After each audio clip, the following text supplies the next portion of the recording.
Deputy CM Dushyant Chautala ने हरियाणा विधानसभा के शीतकालीन सत्र के दौरान सदन के एक सदस्य द्वारा पूछे गए सवाल के जवाब में बताया कि कोसली में फ्लाईओवर के पुनर्निर्माण और बाईपास के निर्माण का प्रस्ताव दिया गया है। उन्होंने ये भी बताया कि कोसली फ्लाईओवर का प्लान CRRI की विस्तृत रिपोर्ट के अनुसार तैयार किया जा रहा है।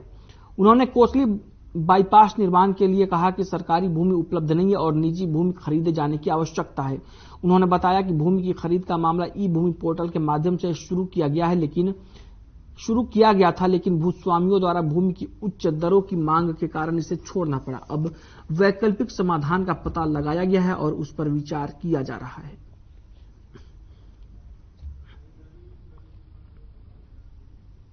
की लागत से इसको बढ़ाए लेजिस्लेटिव बिजनेस, चाहे वो पार्लियामेंट में हो चाहे किसी विधानसभा विधान परिषद के अंदर, बड़े इंपॉर्टेंट है कि मेंबर्स को उनके प्रिविलेजेस और किस तरह कार्य करना चाहिए उसके बारे में इतिहास से सीखने को मिलता है। और राम नारायण यादव जी का एक एक्सपीरियंस रहा है हरियाणा विधानसभा के सेक्रेटरी के तौर पर भी, और जो अनुभव है मुझे लगता है 6 अलग अलग पुस्तकों में उनने नोट डाउन भी किया है और आने वाली पीढ़ियों के लिए एक एस्टैब्लिशमेंट पैदा कर दी है कि वो उसको पढ़ पाए, सीख पाए और उससे आगे बढ़ पाए।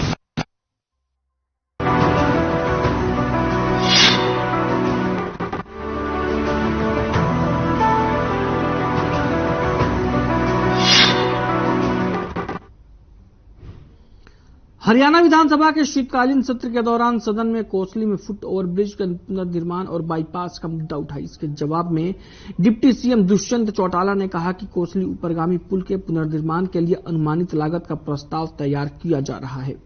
साथ ही उन्होंने बताया कि बाईपास के लिए 6,274 लाख रुपए की प्रशासनिक स्वीकृति प्रदान की गई थी। कोसली बाईपास निर्माण के लिए सरकारी भूमि उपलब्ध नहीं है और निजी भूमि खरीदे जाने की आवश्यकता है। उन्होंने बताया कि भूमि की खरीद का मामला ई-भूमि पोर्टल के माध्यम से शुरू किया गया था, लेकिन जमीन के मालिकों की ज्यादा दामों की मांग के चलते इसे छोड़ना पड़ा। कंप्लीशन हुई और बाईपास की बात है। माननीय सदस्य ने पीछे भी सेशन में बात कही थी, मैं दोबारा याद करा दूं कि जब कोसी के पास ये बाईपास की लैंड के एक्विजिशन के लिए ई भूमि के रेट्स है तो रेट्स बहुत हाई थे और ऑल्टरनेट अलाइनमेंट्स के लिए डिपार्टमेंट को आदेश दे दिए गए हैं। 2 ऑल्टरनेट अलाइनमेंट माननीय विधायक को भी दिखा दिए जाएंगे। इनकी कंसल्टेशन के बाद ही उनको ई भूमि पे डालकर लैंड एक्विजिशन का जो ई भूमि पे प्रोसेस है उसको सरकार शुरू कर कोसली का बाईपास भी बना।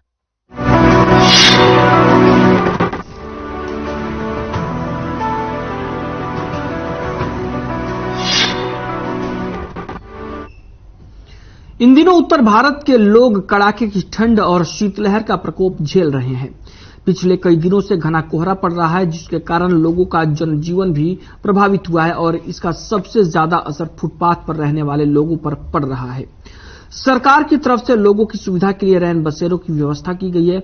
हमारी टीम ने अंबाला कैंट में बने रैन बसेरे का जायजा लिया और देखा कि वहां पर रैन बसेरा स्टाफ की तरफ से आने वाले यात्रियों के लिए किस तरह की व्यवस्था की गई है और क्या इस व्यवस्था से वहां पर आने वाले लोग खुश हैं या नहीं।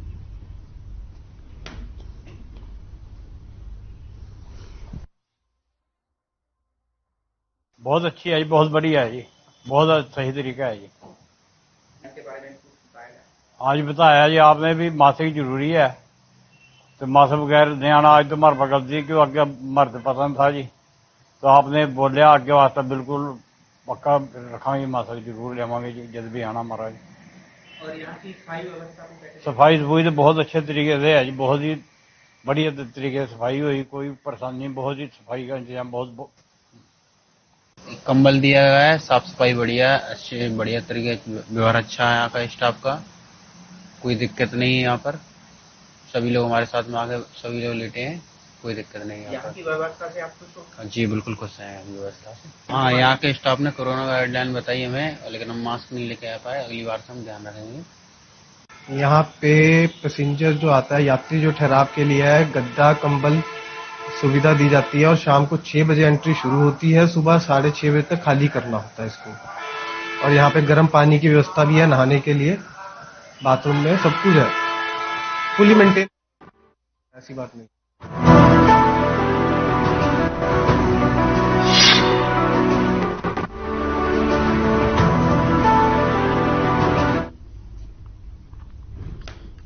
अंबाला छावनी में शास्त्री कॉलोनी कट के पास एक बड़ा हादसा हो गया। सीआईएसएफ में तैनात पति पत्नी दोनों ट्रक की चपेट में आ गए। हादसे में सीआईएसएफ में तैनात महिला कांस्टेबल की मौके पर ही मौत हो गई, जबकि पति को मामूली चोट आई है। बताया जा रहा है कि दोनों पति पत्नी स्कूटी पर सवार होकर यूपी के शामली से चंडीगढ़ ड्यूटी के लिए जा रहे थे और अंबाला में हादसे का शिकार हो गए। बताया जा रहा है कि महिला कांस्टेबल अपने पति के साथ छुट्टियों के बाद वापस चंडीगढ़ ड्यूटी पर जा रही थी, तभी फ्लाईओवर पर पीछे से तेज गति से आ रहे ट्रक ने उनकी स्कूटी को टक्कर मार दी। महिला को जब अस्पताल लाया गया तब तक उसकी मौत हो चुकी थी। वहीं पुलिस ने मामला दर्ज कर लिया है और ट्रक चालक की तलाश में जुटी हुई है।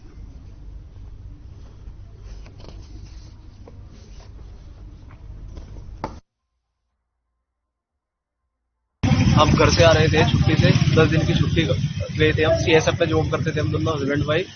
तो घर से आ रहे थे तो पीछे फ्लाईओवर पे, बड़ा फ्लाईओवर पे किसी कैंटर ने या ट्रक वाले ने पीछे से टक्कर मारी। मेरी वाइफ उसकी चपेट में आ गई, मैं दूसरी साइड में गिर गया और ऑन द स्पॉट उसकी वहीं पे डेथ हुई। 2:30 बजे के करीब ना एक एक्सीडेंट हुआ था। एक्टिवा पे आ रहे थे शामली से और चंडीगढ़ के लिए जा रहे थे और इसके ऊपर इनका ना कोई ट्रक वाला पता लगा कि एक्सीडेंट करके गया और हम हॉस्पिटल में गए थे, रुका ले लिया, लेकिन स्टेटमेंट अभी उनके वारसन के आने पे ही दर्ज की जाएगी। और ये लोग शामली यूपी से चंडीगढ़ जा रहे थे। अंबाला फ्लाईओवर में एक एक्सीडेंट हुआ था और हमारे पास बॉडी 2-2:30 बजे के आसपास आई थी, जो कि ब्रॉड डेड थी और अभी उसका पोस्टमार्टम के लिए हमने बॉडी को शिफ्ट करा।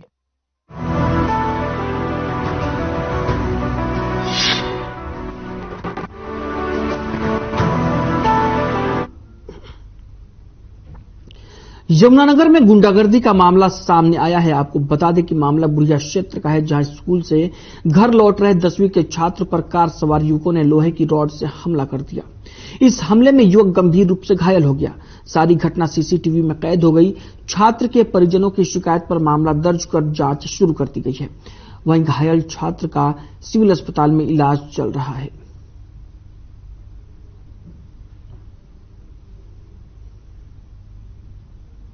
पहले भी बदमाशी में रहा वो लड़का ना, उसने बूढ़े में गोली भी चलाई। अभी पीछे केस हुआ था उसका, गोली चलाई थी उसने सरेआम। दिग्विजय राणा है उसका नाम। इस बच्चे को क्यों मारा उसका ये तो अब बच्चे ही बताएंगे। अब या तो बच्चा बताएगा जी, वो बताएगा, दोस्त बताएंगे। पहले कार से टक्कर मार के गिराया इनको। कार का नंबर है हमारे पास, कार की फुटेज है और अब तक हमारी कोई सुनवाई नहीं हुई। कम से कम 2 घंटे हो गए, कंप्लेंट कर दी, 112 पे कॉल भी कर दी, कोई नहीं आया जी अब लग भी। पिता ने बताया कि मेरा लड़का स्कूल में गया था और जब उसकी छुट्टी हुई तो कार आई एक, उसमें थे 4 लड़के होते जिनके हाथ में सरिये और डंडे थे। उन्होंने एकदम अचानक से इस पर हमला करके चोटें मारी है। गाड़ी का नंबर है HR02AH 1595। इसकी तलाश करके जल्दी से जल्दी कार्रवाई अमल में लाई जाएगी। तो कितने लड़के बताए? 4-5 लड़के हैं, लेकिन जो ड्राइवर था वो ड्राइवर गाड़ी के अंदर ही बताया गया, लेकिन 4 लड़के उतरे थे, चारों ने इसको चोटें मारी। मेरा लड़का ना स्कूल से आ रहा था जी 2:30 बजे, बाहर 4 लड़कों ने गिरा और उसके साथ उसके परिवार करा राड से और पता नहीं और किसकी चीज से मारा। उसकी एक टांग तोड़ दी और एक बाजू, बिल्कुल अलग है टांग तो, और बाजू वो पूरे में सोजा है।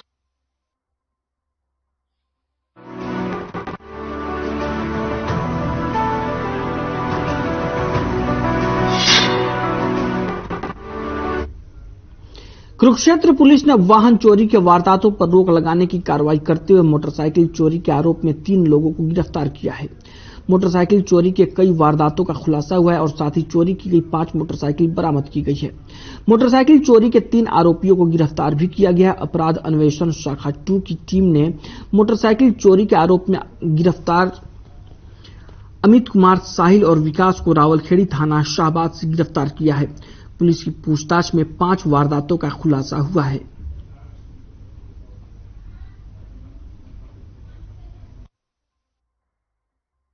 माननीय पुलिस अधीक्षक कुरुक्षेत्र के दिशा निर्देश अनुसार मोटरसाइकिल चोरी की वारदातों पर अंकुश लगाते हुए हमारी CIA 2 की टीम ने 3 आरोपियों को गिरफ्तार किया है, जिनके नाम साहिल, अमित और विकास हैं। जो शाहबाद क्षेत्र के रावल खेरी गांव के रहने वाले हैं। और इन तीनों के कब्जे से हमने 5 मोटरसाइकिल चोरीशुदा बरामद की हैं। जो ये मोटरसाइकिलें शाहबाद बबैन और कुरुक्षेत्र यूनिवर्सिटी के थाने क्षेत्र से चोरी हुई थी। और मैं आपको बताना चाहूंगा कि इन 5 मोटरसाइकिलों में इन्होंने 2 मोटरसाइकिलों को बल्कि खोल के रखा हुआ था ताकि वो किसी न किसी को बेच सकें। तो हमारी टीम ने 5 मोटरसाइकिलें इन तीनों आरोपियों से बरामद की हैं।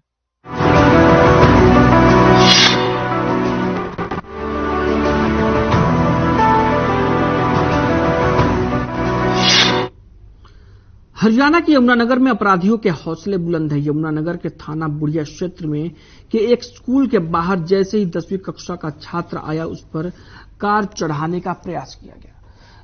वैसे ही छात्र नीचे गिरा, उसके बाद कार से निकले युवकों ने लोहे की रॉड से उस पर हमला कर दिया, लेकिन आसपास के लोग तमाशा देखते रहे। ये सारी तस्वीरें वहां लगे सीसीटीवी में कैद हो गई।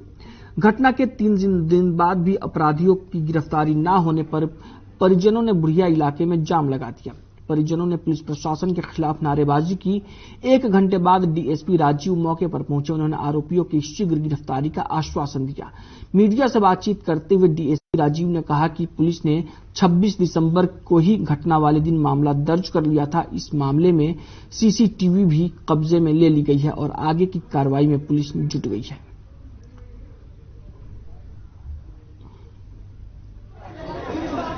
में 26 तारीख की घटना है। एक मारपीट का इंसिडेंट सामने आया है। उसमें एफआईआर नंबर 276/22 थाना बुढ़िया में दर्ज है। इसमें आज परिवार वाले मिले हैं। परिवार वालों के 2-3 इसमें जो तफ्तीश से संबंधित इश्यूज थे, जैसे एक तो मेडिकल ओपिनियन और एक इसमें जो आरोपी हैं वो फरार हैं। इस संबंध में मैं आपको ये बता देना चाहता हूं कि जो ये एफआईआर इसमें और उसी दिन रजिस्टर हो गई थी, तब से लगातार थाना बुढ़िया की एक टीम है और सीआईए 2 को स्पेशली हमने इस काम के लिए डेडिकेट किया था कि वो भी लगातार रेड कर रही है।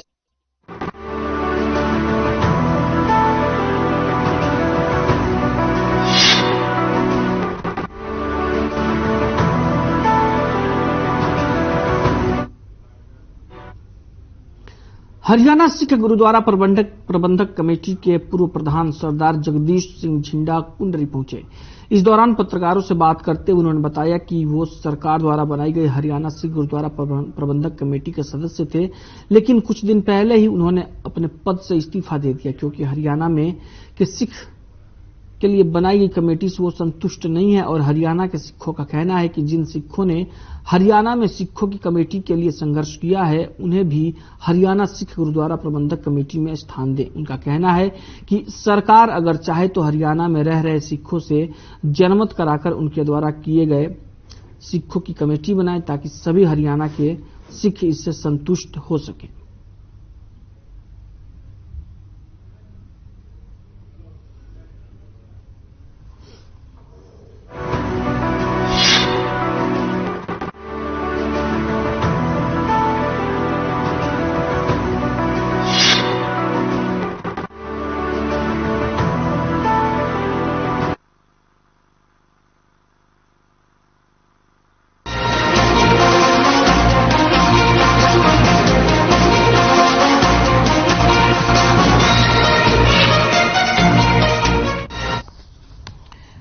खबर गुरुग्राम से है, जहां खुले में नमाज पढ़ने को लेकर एक बार फिर से साइबर सिटी में विरोध शुरू हो गया है। आपको बता दें कि बजरंग दल और हिंदू संगठन ने ऐतराज जताते हुए गुरुग्राम के डीसी को मुख्यमंत्री के नाम ज्ञापन सौंपा और खुले में नमाज पढ़ने की अनुमति को रद्द करने की मांग की।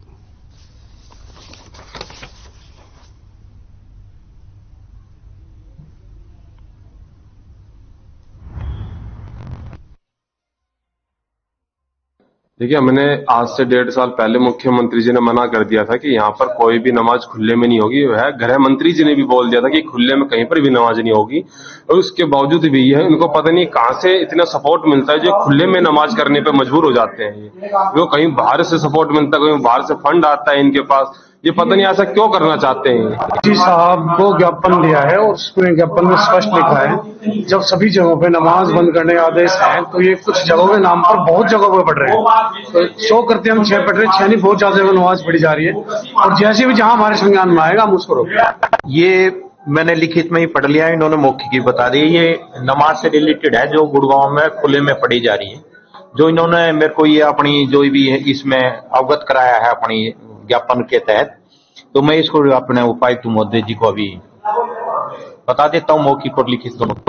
विश्व हिंदू परिषद बजरंग दल ने आज ज्ञापन सौंपा है कि खुले में नमाज अदा की जा रही है उस विषय में कि इस खुले में नमाज अदा करने का प्रकरण जो पुराना चला आ रहा है, पिछले पहले 57 जगह होता था, उसके बाद 36 जगह हुआ, अब 6-7 जगह और अब भी चल रहा है।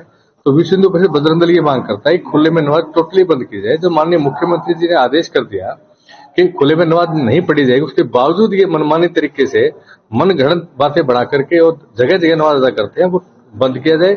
बजरंग दल विश्व हिंदू परिषद बिल्कुल।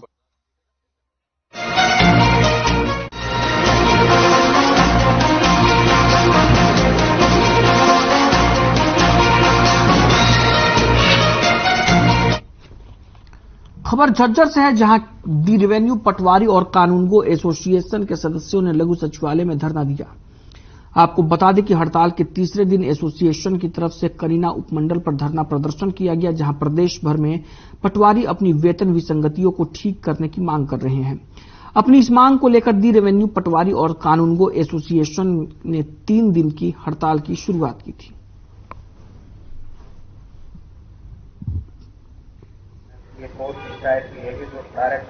हमारा सांकेतिक धरने का राज्य जिला कार्यकारिणी के आह्वान पर तृतीय दिन है और यह हमारा कार्यक्रम पूर्व कार्यक्रम अनुसार 3 दिन के लिए निर्धारित था, जो आज 3:30 बजे राज्य कार्यकारिणी की ओर से अनिश्चितकाल के लिए बढ़ाया जा सकता है। जैसे इसके बारे में सूचना मिलेगी आपको जानकारी दी। अभी तक प्रशासन से कोई बातचीत हो या सरकार से किसी? अभी तक जिला स्तर पर किसी प्रकार की प्रशासन या सरकार की ओर से कोई निमंत्रण या प्रस्ताव नहीं प्राप्त और आपसे अनुरोध प्राप्त।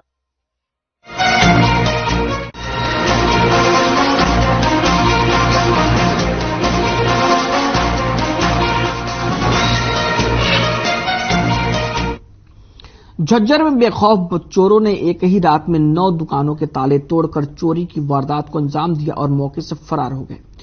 चोरों ने दुकानों के गले में रखे हजारों रुपए की नकदी पर हाथ साफ किया और बड़ी ही आसानी से रफ चक्कर हो गए। चोरी की वारदात सीसीटीवी कैमरे में कैद हो गई, जिसमें साफ देखा जा सकता है कि किस तरीके से एक चोर ने कुछ ही मिनटों में दुकान के शटर को लोहे की रॉड की मदद से तोड़ दिया और अंदर घुसकर चोरी की वारदात को अंजाम दिया। यह वारदातें झज्जर के पुराने बस स्टैंड के पास स्थित दुकानों में हुई है।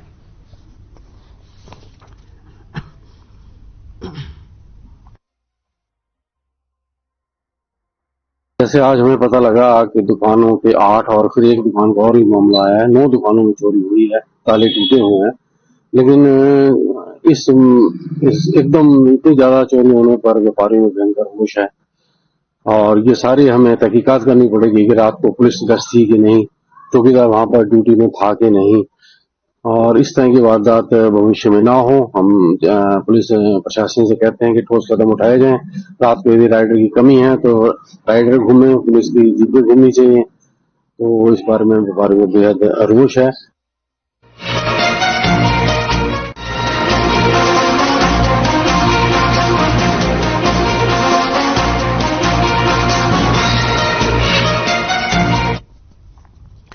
नूह की तावड़ू तहसील कार्यालय में मंगलवार को सीएम फ्लाइंग टीम ने छापेमारी की कार्रवाई की। छापेमारी के दौरान 17 कर्मचारियों और अधिकारियों में से 11 गैर हाजिर मिले।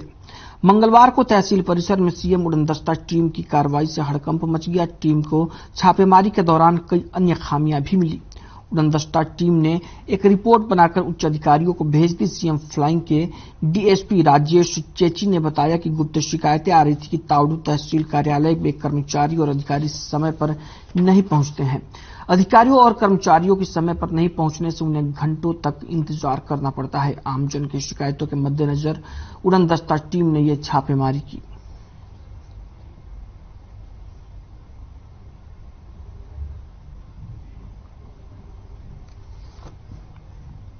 मुख्यमंत्री उड़न दस्ता रेवाड़ी की टीम को गुप्त सूचना मिली थी कि ताउडू तहसील में जो कर्मचारी और अधिकारी हैं समय पर नहीं आते, जिससे लोगों को परेशानी होती है। इसके आधार पे आज सुबह 9:10 पे जब औचक निरीक्षण वहां किया गया टीम के द्वारा, तो वहां पे सिर्फ चौकीदार एक एब्सेंट मिले। 9:35 के ऊपर नायब तहसीलदार साहब आए, उसके बाद 9:45 पे एक और अधिकारी, और लास्ट में 11 बजे तक लगभग 11 लोग थे जो आए नहीं, कुछ कर्मचारी और अधिकारी वहां पहुंचे नहीं थे। इसकी रिपोर्ट उच्च अधिकारियों को ऊपर भेजी जाएगी ताकि नियमानुसार कार्रवाई हो, और उच्च अधिकारियों के आदेश अनुसार समय समय पर अन्य ऑफिस कार्यालय भी चेक किए जा सकते हैं।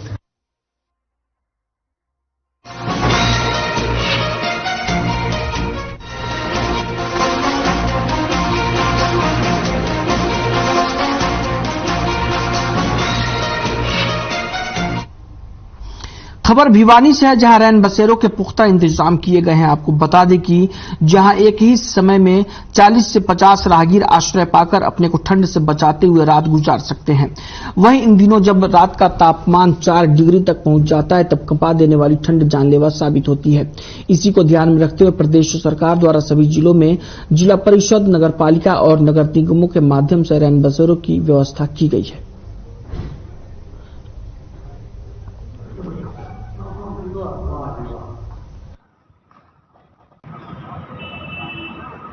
और एक दो बार मैं यहाँ पहले भी रुका हूँ, वार सवेर हो जाए जब इधर उधर भिवानी कोई कार्य आ रही है तो हमारे गांव का साधन नहीं मिले तो मैं यहाँ रुक जाता हूँ कई बार। बहुत बढ़िया व्यवस्था है यहाँ पर। और हरियाणा में मैंने ऐसा रैन बसेरा पहली बार देखा है, क्योंकि कई रैन बसेरे कई बताते थे लोग रैन बसेरा में क्या क्या है, लेकिन मैंने ये भी नहीं पता था कि यहाँ ये रैन बसेरा है। बहुत बढ़िया व्यवस्था है। ऐसे में हमारे नगर परिषद भिवानी ने काफी बार पिछले काफी सालों से ये रैन बसेरा लगाया हुआ है। इस बार तो हमारी बहुत बढ़िया व्यवस्था है। कमेटी में नया बहुत बड़ा हॉल बना हुआ है जिसमें 20-25 बेड लगे हुए हैं, और ये रेलवे स्टेशन के नजदीक होने की वजह से हम लोगों को जागरूक भी करते हैं, और आपके मीडियम के माध्यम से हमने पहले भी लोगों को अगवा किया।